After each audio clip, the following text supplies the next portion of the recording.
Welcome to The Savage Truth with Cicely Davis. I am your host, Cicely Davis. Coming up on episode 21, dozens of GOP lawmakers demand Pete Buttigieg to stop the housing of migrants at airports, as if the experience at the airport isn't strained enough. I'll recite some of the language of the letter written and signed by said lawmakers. And the Biden administration continues the tenuous dance as Joe Biden's popularity and approval continues to plummet. I'll talk about how this administration struggles to thread the needle as they try to support Israel's absolute right to protect itself and its citizens versus the appeasement of those in his own party who continue to stoke the fire in the Middle East. It's great to be back, folks. It's The Savage Truth with Cicely Davis.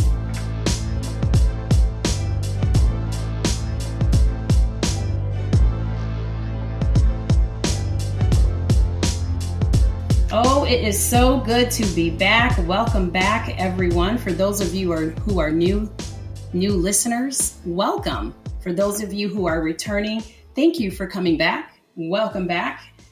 I am the hostess with the mostest, Cicely Davis. You are listening to The Savage Truth, and you are either listening on YouTube, Spotify, or Apple Podcasts, and I thank you for that. My ask, as always, is that you like, share, support, subscribe, and leave a positive review on either one of those, YouTube, Spotify, or Apple Podcasts, as we continue the growth of the podcast, of course, but also to strengthen us all who wish to engage in conversation and unity and likeness of mind to get our original and true American way of life back by shutting down weak, inept, obtuse, no-count leadership in our local institutions and organizations and in political realms, as well as at the federal level.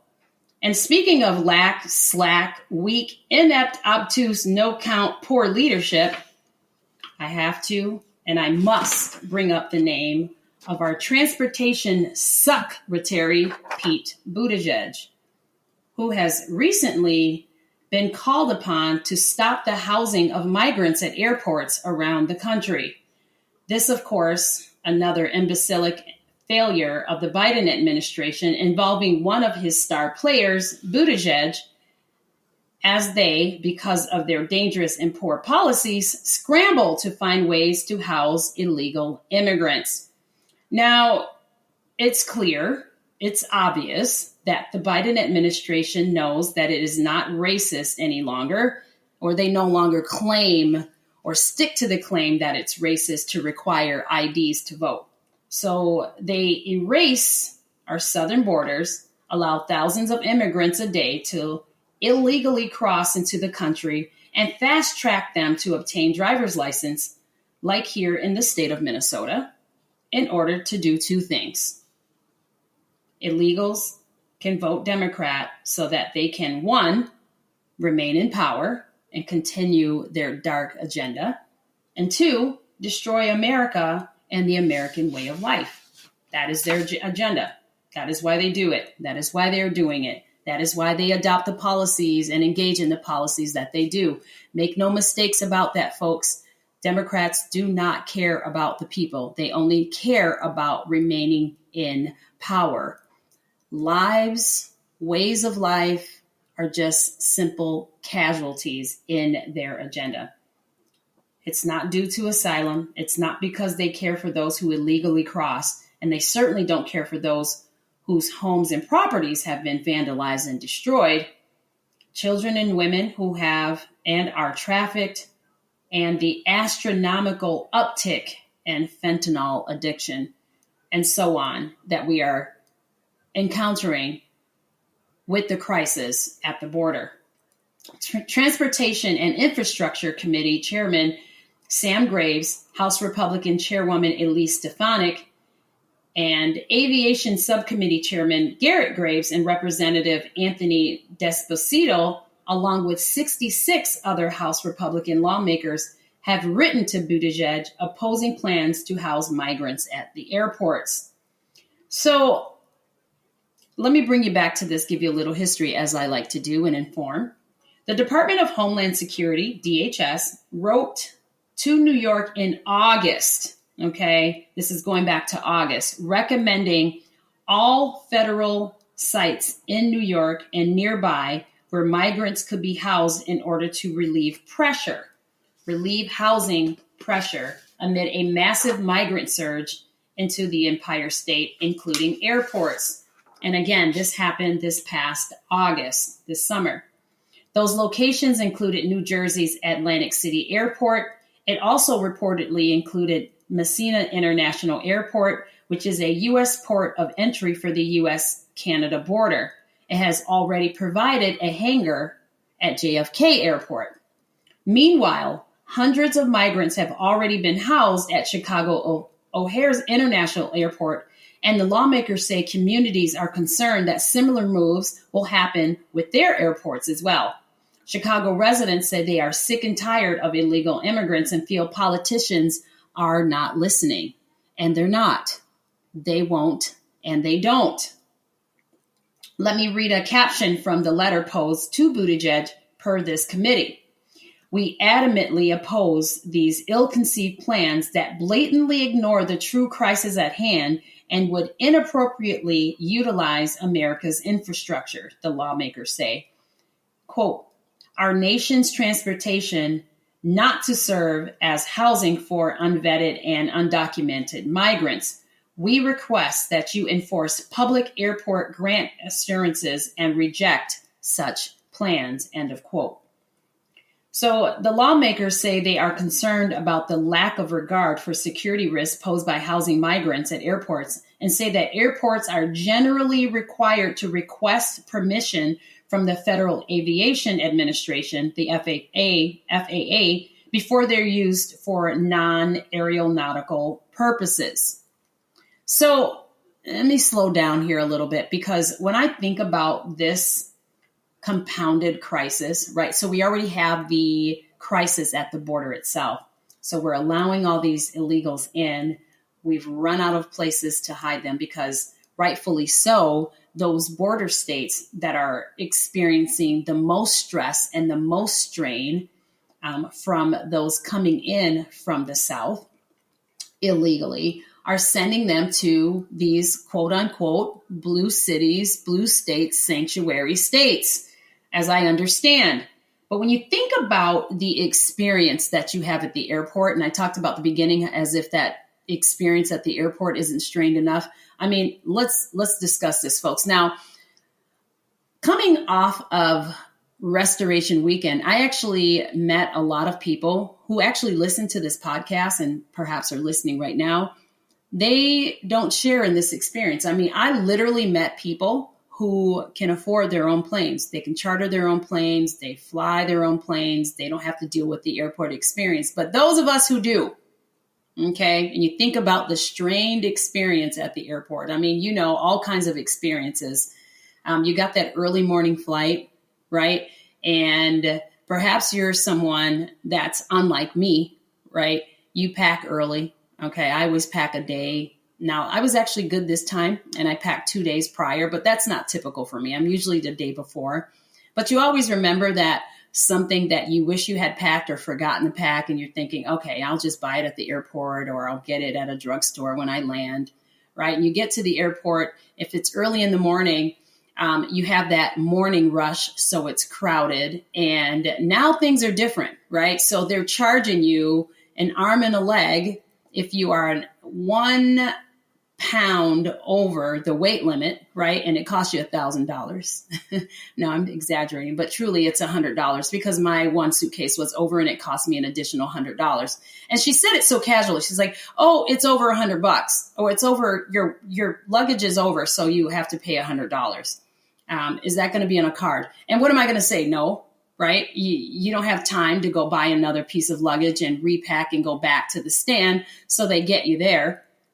And then, of course, the ever confusing traffic as you get through security, and you have that angry person at the security gate who's crabby, doesn't want to be there. He's yelling at all of us to keep the traffic going. Or you try to get that person that's a little too jovial while it's 5 a.m. in the morning for that early flight, and you're not in the mood to hear jokes, and him or her being a little too funny, trying to make jokes and make light of the situation. Either way, it's just never good, right? It's never good at the airport. The convenience stores have changed. They never have what you're looking for, or they perhaps do have what you're looking for, but you're just not willing to pay what it is, and that whole thing. Or perhaps your gate isn't close. You have the furthest gate, so you have to wait for the train and it's crowded. The whole entire experience of the airport itself is just strained. And then you think about compounding all of that experience with migrants overflowing the airport. And it just makes for a really, really tough, strained experience. So I appreciate the lawmakers actually supporting this change and, pushing him to make these changes. But I mean, this is the Biden administration, and it's no surprise to me that Pete Buttigieg would take the wrong stance on this and not move, right? And not be motivated to make change because he's just overwhelmed. And he's overwhelmed because he's inept. And he's inept because he's unqualified. And he is unqualified simply because he was chosen by the Biden administration. And one thing we know about the Biden administration is that they are great at choosing losers and putting losers forth, pretending that they know what they're doing, running our country to the ground. So I read a caption from that letter. And we hear about the people of Chicago who feel that they're being ignored, that they're sick and tired of having illegals run around their cities, as if Chicago in itself isn't experiencing enough with its own citizens and the mass violence. Now, it's obvious to those of us with half a gnat's brain that this was not going to go over well. That posing our airports as temporary shelters for illegal immigrants, or illegal citizens for that matter, is ill-conceived at best. Okay, so posing an airport as shelter for illegals or legals is just an all-around bad idea. It's a blatant failure in decision-making and leadership. It's inappropriately utilizing America's infrastructure. And our airports and its infrastructure was built to facilitate commerce and transportation, not to serve as housing for unvetted and undocumented migrants. Clearly, our nation's southern border is an uncontrolled and unmitigated disaster. We don't and can't possibly know the true number of illegal immigrants that have crossed our borders, that have crossed into our country. They've come in unchallenged on a daily basis.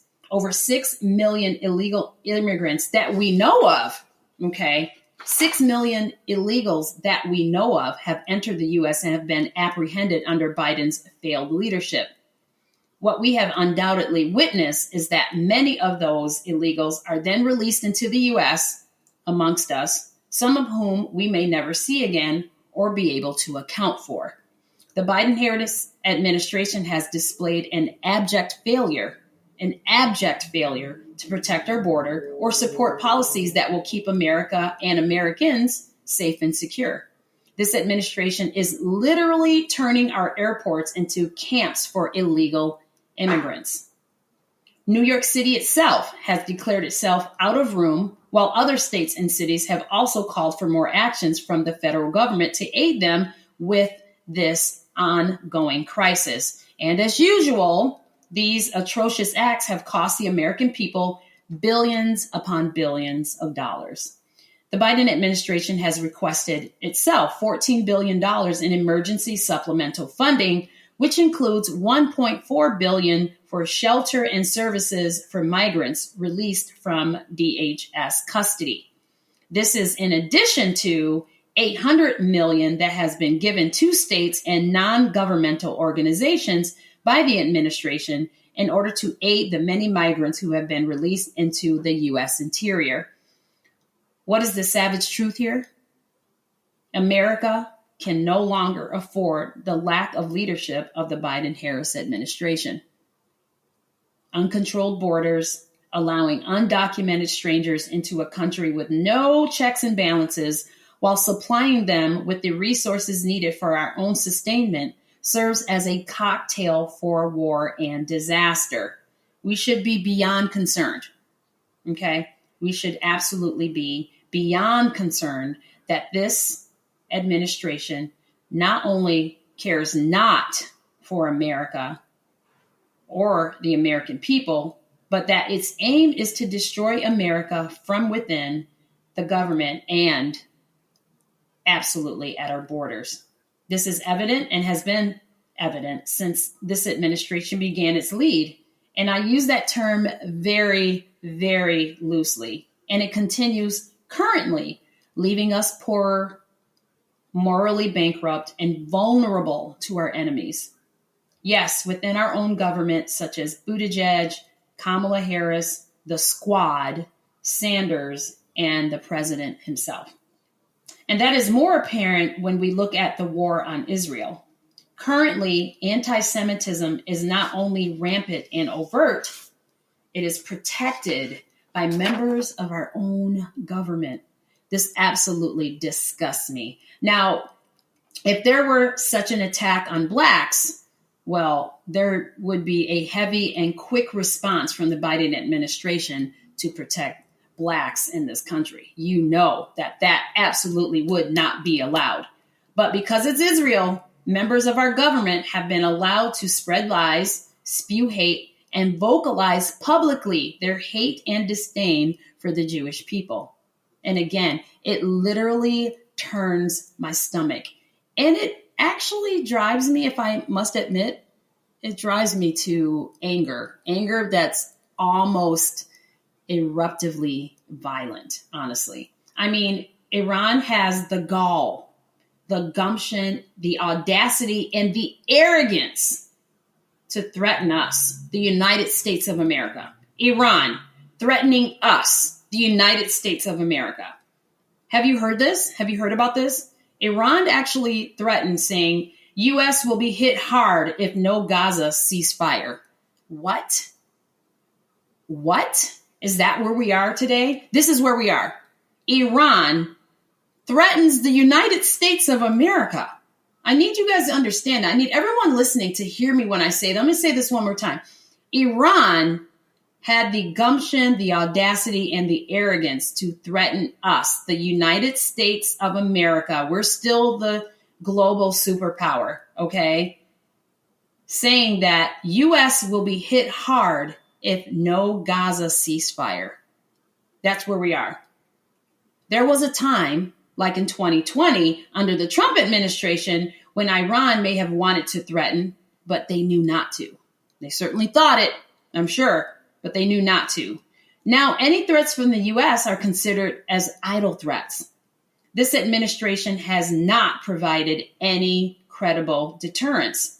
And now we see Secretary Blinken and CIA Director Burns spending time in the Middle East trying to form coalitions or support for a situation that the Biden administration's policies contributed to in the first place.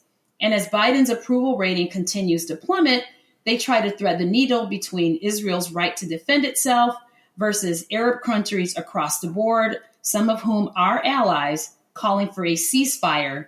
And they have really boxed themselves in a box canyon to which they can't seem to figure a way out of. And let me remind everyone listening, that Israel is geographically surrounded. I mean, you have Hezbollah in Lebanon, Hamas in the Gaza Strip, and ever-increasing presence of Fatah or Islamic Jihad and Hamas in the West Bank. So it's on all sides. And if you pull out the region, there are threats of Syria and even Yemen's getting involved in this. Okay. So this is without a doubt or hesitation an existential threat to Israel. And we absolutely cannot stand for this. Here's the savage truth. The desires of Iran, Hezbollah, and Islamist radicals have never, ever changed. What needs to remain constant is the means and the ability to deter them. Absolutely all of them. This is what has changed in the Biden administration. See, whether you like it or not, Everyone must admit and acknowledge. They must admit and they must acknowledge that there was credible deterrence during the Trump administration for years that left Iran poorer, they were weaker, and they were less able to participate, direct, fund, and approve the kind of actions that are taking place against Israel right now. The biggest failure here is the Biden administration's failure to listen and to adhere to intelligence. Now, see, this is really important. The Trump administration told the Biden administration the results of the maximum pressure campaign would be and how that pressure would reverse Iran's fortune and their abilities to fund these kinds of activity. There's a high cost for the decline of American military power in the world, and it's being felt all across the globe. We see it with Ukraine, but truly with Iran. Iran is moving towards the Western Hemisphere with cowardice and no effective pushback from Washington, with the latest coming from our closest neighbor, Mexico. This is clear. This is a clear and present warning to us as well. The enemies are circling while this administration sits on its inept cowardice hands. So in July of 2020, López Obrador, I think I said that right, López Obrador, someone correct me on that one. Mexico's president thanked President Trump and was paying for the wall to prevent migrants from crossing into the U.S. I mean, this was what was happening in July of 2020. Obrador had 28,000 Mexican troops on their southern border, stopping illegal migration into the U.S. Now we see an 180-degree change from that today.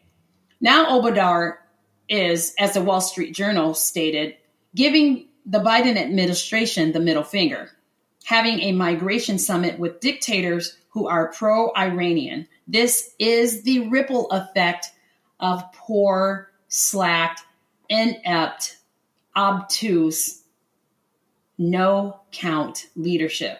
Mexico should be concerned for the U.S. They should absolutely be concerned. We are their largest trading partner, but yet we have this bad behavior, and you have to wonder why.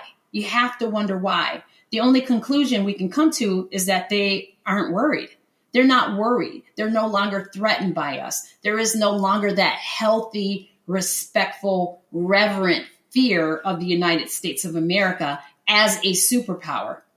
Bad actions, bad behavior has been rewarded, not punished under this administration. Iran has been rewarded.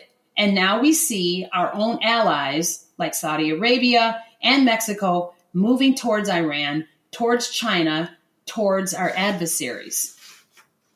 Find a place on the globe right now where relations and U.S. national security posture and interests have gotten better. I challenge you to do that. Find a place on the globe anywhere where the security posture and our interests have gotten better. You can't. China, Russia, and Iran are behaving worse, not better.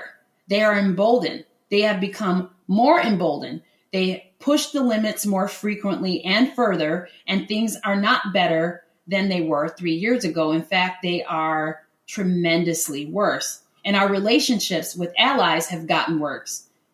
Mexico, India, Saudi Arabia, it's worse. And it renders us here in the U.S. savagely vulnerable to our enemies. We need to support Israel and its right to defend itself and send all the aid and support and resources we can. It is in their best interest and it's in ours because they are our number one allies and they are our beloved friends and family. We need this administration voted out and all the bad members along with it.